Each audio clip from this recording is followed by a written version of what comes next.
वक्त ने सिद्ध कर दिया है कि जिस रास्ते पर वो चले हैं वो तबाही देखते चले हैं, और हमने जो रास्ता अख्तियार किया है वो तरक्की करता चला जा रहा है। 130 करोड़ हिंदुस्तानी ऐसी हर साजिश, ऐसे हर हमले का मुंह तोड़ जवाब देगा।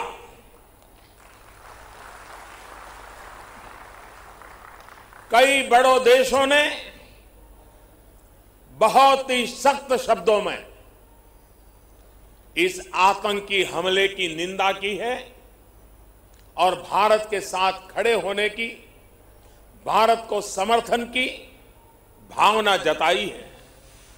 मैं उन सभी देशों का आभारी हूं और सभी से आह्वान करता हूं कि आतंकवाद के खिलाफ सभी मानवतावादी शक्तियों को एक होकर के लड़ना ही होगा। मानवतावादी शक्तियों ने एक होकर के आतंकवाद को परास्त करना ही होगा। आतंक से लड़ने के लिए जब सभी देश एक मत, एक स्वर, एक दिशा से चलेंगे तो आतंकवाद कुछ पल से ज्यादा नहीं टिक सकता है। साथियों, पुलवामा हमले के बाद अभी मनस्थिति और माहौल दुख के साथ आक्रोश से भरा हुआ है।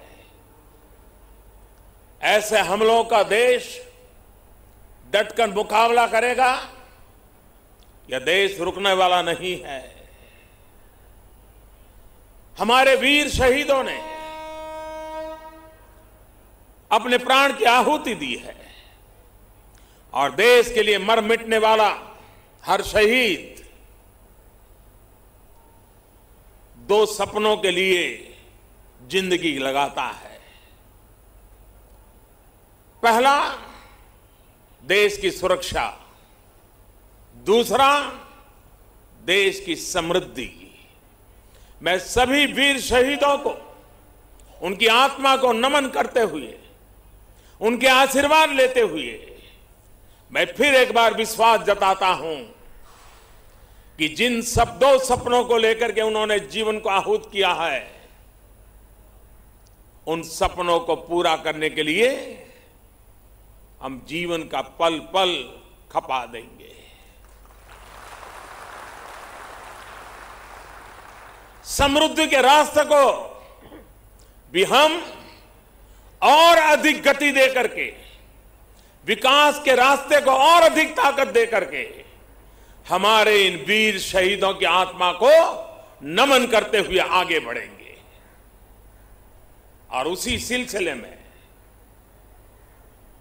मैं वंदे भारत एक्सप्रेस के कॉन्सेप्ट और डिजाइन से लेकर इसको जमीन पर उतारने वाले हर इंजीनियर, हर कामगार का आभार व्यक्त करता हूं। चेन्नई में बनी ये ट्रेन दिल्ली से काशी के बीच पहला सफर करने वाली है। यही एक भारत श्रेष्ठ भारत की सच्ची ताकत है, वंदे भारत एक्सप्रेस की ताकत है। साथियों, बीते 4.5 वर्षों में हमने भारतीय रेल की स्थिति को बहुत ईमानदारी के साथ, बहुत परिश्रम के साथ बदलने का प्रयास किया है। वंदे भारत एक्सप्रेस उन कार्यों की ही एक झलक है। बीते वर्षों में रेलवे उन सेक्टर्स में रहा है जिसने मेक इन इंडिया के तहत मैन्युफैक्चरिंग में बहुत प्रगति की है। साथ ही देश में रेल कोच फैक्ट्रियों का आधुनिकीकरण, डीजल इंजनों का इलेक्ट्रिक में बदलने का काम, और इसके लिए नए कारखाने भी शुरू किए गए हैं। आपको याद होगा, पहले रेलवे टिकट में ऑनलाइन रिजर्वेशन की क्या हालत थी। उस समय 1 मिनट में 2000 से ज्यादा टिकट बुक नहीं हो सकते थे। अब आज मुझे बहुत संतोष है कि रेलवे की वेबसाइट बहुत यूजर फ्रेंडली हुई है और 1 मिनट में 20,000 से ज्यादा टिकट बुक हो सकते हैं। पहले हालात ये थे कि एक रेलवे प्रोजेक्ट को स्वीकृत मिलने में कम से कम 2 साल लग जाते थे। अब देश में एक रेलवे प्रोजेक्ट 3 या 4 या ज्यादा से ज्यादा 6 महीने में स्वीकृत हो जाते हैं। ऐसे ही प्रयासों से रेलवे के कार्यों में नई गति आई है। पूरे देश में ब्रॉडगेज की लाइनों से अनमैन्ड क्रॉसिंग को एक बड़ा अभियान चलाकर खत्म कर दिया गया है। अब जब हम सरकार में आए थे तो देश में 8,300 से ज्यादा मानव रहित रेलवे क्रॉसिंग थी। इस वजह से आए दिन हादसे होते रहते थे। अब ब्रॉडगेज लाइनों पर मानव रहित रेलवे क्रॉसिंग खत्म होने से हादसे भी कम हुए हैं। देश में रेलवे पटरियों को बिछाने का काम हो या फिर बिजलीकरण का काम पहले से 2 गुनी रफ्तार से हो रहा है।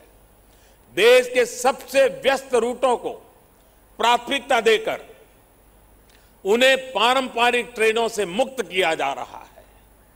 बिजली से चलने वाली ट्रेनों में हम देख रहे हैं कि प्रदूषण भी कम होगा, डीजल का खर्च भी बचेगा और ट्रेनों की गति भी बढ़ जाएगी। जाहिर है रेलवे को आधुनिक बनाने के इन प्रयासों रोजगार के नए अवसर भी बने हैं। मुझे बताया गया है कि 2014 से लेकर अब तक करीब करीब 1.5 लाख कर्मचारियों की नियुक्ति रेलवे में हुई है। अभी जो भर्ती अभियान चल रहा है उसके बाद ये संख्या 2.25 लाख तक पहुंचने की उम्मीद है। साथियों, मैं ये दावा नहीं करता कि इतने कम समय में हम लोगों ने सब कोशिश करने के बावजूद भी भारतीय रेल में हमने सब कुछ बदल दिया है, ऐसा दावा न हम कभी करते हैं। अभी भी बहुत कुछ करना बाकी है।